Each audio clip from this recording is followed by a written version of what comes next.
അല്ല അനിൽ നമ്പ്യാരെ, ഇവിടെ നമ്മൾ ഒരു വൈരുദ്ധ്യം ശ്രദ്ധിക്കേണ്ടതുണ്ട്.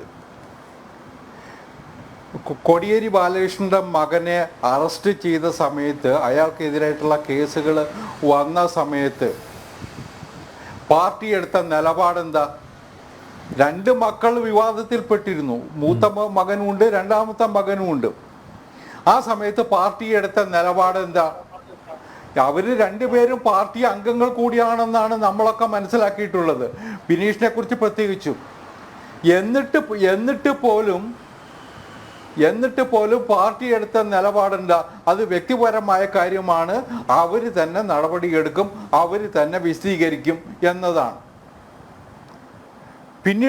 പിന്നീട് നമ്മൾ കണ്ടു ഈ പി ജയരാജന്റെ പേരിൽ, അല്ലെങ്കിൽ ഇ പി ജയരാജൻ ഉൾപ്പെട്ട ഒരു റിസോർട്ടിനെ കുറിച്ചുള്ള വിവാദം.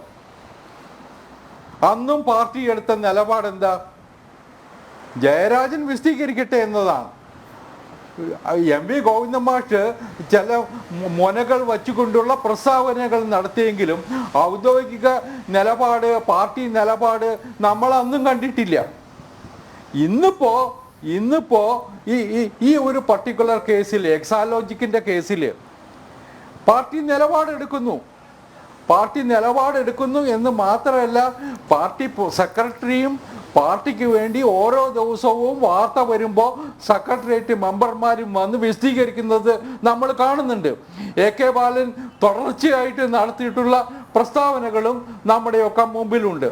അപ്പോൾ ഞാൻ സൂചിപ്പിക്കുന്നത്, മാർക്സിസ്റ്റ് പാർട്ടിയിൽ ചില പ്രശ്നങ്ങളിലുള്ള പാർട്ടിയുടെ നിലപാടും ചില പ്രശ്നങ്ങളിലുള്ള നിലപാടും തമ്മിലുള്ള വ്യത്യാസം, ഇത് കാണേണ്ടതും തിരിച്ചറിയേണ്ടതും മാധ്യമപ്രവർത്തകർ എന്ന നിലയിൽ നമുക്കൊക്കെ ഉത്തരവാദിത്വം ഉണ്ടാകും. പക്ഷേ അതിലുപരി മാർക്സിസ്റ്റ് പാർട്ടിയുടെ കേഡറാണ്, മാർക്സിസ്റ്റ് പാർട്ടിയുടെ നേതാക്കന്മാരാണ്. അവരാണ് ഇത് തിരിച്ചറിയേണ്ടത്, അവരാണ് ഇത് മനസ്സിലാക്കേണ്ടത്, അവരാണ് ഇതിനോട് പ്രതികരിക്കേണ്ടത് എന്നതാണ് എനിക്കുള്ള കാര്യം. എനിക്ക് വേറൊന്നുകൂടി സൂചിപ്പിക്കാനുണ്ട് ഇക്കാര്യത്തിൽ.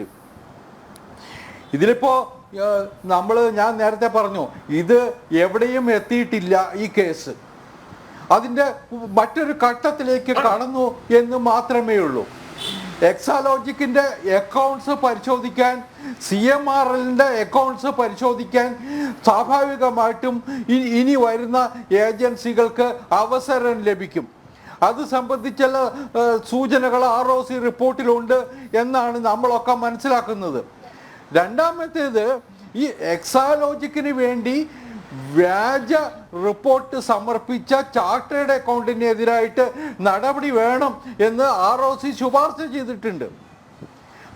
കാരണം കമ്പനി അടച്ചുപൂട്ടുന്നതിൽ ആദായ നികുതി കുടിശ്ശികയുള്ള സമയത്ത് ഒന്നും ബാക്കിയില്ല എന്ന് പറഞ്ഞ് വ്യാജ റിപ്പോർട്ട് കൊടുത്തത്, ഇതൊക്കെ പുറത്തു വന്നിട്ടുണ്ട്. അതുകൊണ്ട് ചാർട്ടേഡ് അക്കൗണ്ടിനെ കൂടി ചോദ്യം ചെയ്യുന്ന വേളയിൽ സ്വാഭാവികമായിട്ടും ഇതിനേക്കാൾ കൂടുതൽ വിവരങ്ങൾ പുറത്തു വരും. അതിലുപരി എക്സാലോജിക്കിൻ്റെയും CMRLൻ്റെയും കണക്കുകൾ കൂടുതൽ സമഗ്രമായിട്ട് ആദായ നികുതി ഉദ്യോഗസ്ഥന്മാർ പരിശോധിക്കുന്ന രീതിക്കൊരു ഒരു സ്വഭാവമുണ്ട്.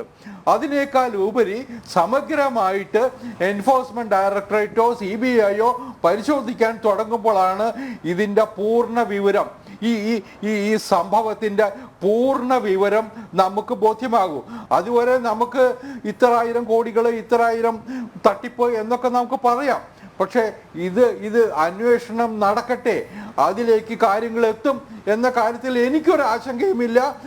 ആര് സംരക്ഷിക്കാൻ ശ്രമിച്ചാലും, ആര് അന്വേഷണം തടയാൻ ശ്രമിച്ചാലും നടക്കാൻ പോകുന്നില്ല. കാരണം പ്രധാനമന്ത്രി നരേന്ദ്രമോദിയാണ്. നരേന്ദ്രമോദി ഗവൺമെന്റിന്റെ കീഴിൽ വന്നിട്ടുള്ള ഇത്തരം, നരേന്ദ്രമോദി സർക്കാർ അധികാരത്തിൽ വന്നതിന് ശേഷം വന്നിട്ടുള്ള ഇത്തരം തട്ടിപ്പുകളൊക്കെ തന്നെ സമഗ്രമായിട്ട് അന്വേഷിക്കപ്പെട്ടിട്ടുണ്ട്. യഥാർത്ഥ പ്രതികൾ നിയമത്തിന്റെ മുമ്പിൽ എത്തിയിട്ടുണ്ട്. ഇല്ലാത്ത ഈ കുറേ കേസുകൾ പാതി വഴിയിലെത്തിയിട്ടുണ്ട്.